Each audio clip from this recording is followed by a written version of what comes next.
Okay, hi everybody. Actually a pretty nice day today in San Diego. Warm weather, just like usual. No rain and no fog.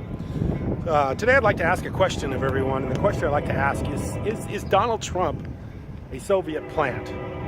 And before anybody thinks I'm, had a little too much to drink today, I would say that there's always been this weird relationship going on between Donald Trump and the Soviet Union. He's always very careful about what he says as far as his previous relationship and dealings with him are. Even though his son went on about how they've done business with him before, but Trump is always very careful about what he says. Says he never has had anything to do with him, doesn't even know Putin, although there's a lot of things that would dispute that. But he's very cautious of that relationship, and it's very odd and very strange, how much he wants to please the Russians and how much he's willing to bend over backwards to go along with them on so many issues, and we're going to see that in the future. Now, I'll give you just for instance, with the CIA and the FBI both saying that the Soviets hacked the presidential race and favored Donald Trump over Hillary Clinton. Trump completely ignored that, said that it was wrong, and actually said it wasn't the Soviets that were doing it. It was actually the Democrats that were doing it, which is completely contrary to what the security, the governmental CIA, FBI said. He just completely ignored that. So Trump chooses what another nation says over what his own government says.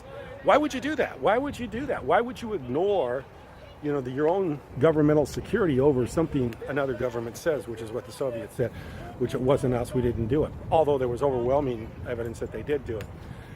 The other thing that's very suspicious is the fact that he's nominated Rex Tillerson for the Secretary of State. We got a train coming, I think, but I'll just hold while it goes by because I don't want to restrict this video. But Rex Tillerson's had a very, very, very cozy relationship with the Soviet Union. In fact, I think he's even been given some sort of status by Vladimir Putin as far as his being awarded some sort of citizenship or something like that with the Soviets. He's got some sort of a way that they're, he's really revered by them. But Tillerson has taken the Soviet position even over our own country in business. ExxonMobil's done a lot of business and they have a big stake over there. And Tillerson's been very, very, very in bed with the Soviets. Now, if you got a guy that is so incredibly involved with a foreign country, actually a foreign power, and a foreign adversary, I mean, it's the Soviets and the Americans would have to say throughout the Cold War have been adversaries. And if you got somebody that's so heavily involved with another country, why would you give that person such a top position as Secretary of State? I mean, Secretary of State's right next to the president. It's just a few spots away from the presidency. So why would you give a guy that's so close to the Soviets that key position when you know that he has this really, extremely close relationship with another country? Why would you give that person such a prominent position? So all this together, and the fact that Donald Trump is actually, no matter if you like him or you don't like him, he's a very weird guy.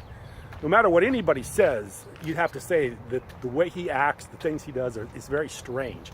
He doesn't react and do things as a normal, ordinary, sane person would do. I mean, a lot of people question what this guy, how mentally together this guy is.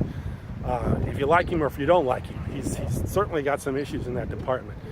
And then he goes on with the fact that the Soviets are very much advanced in mind control, and the Soviets are much more advanced, I think, than other countries in doing espionage and other acts of what you would say would be terrorism.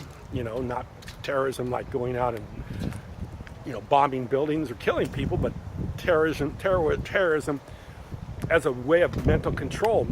Terrorism is a way of doing something in a way that you're controlling somebody and controlling their actions while they're being somebody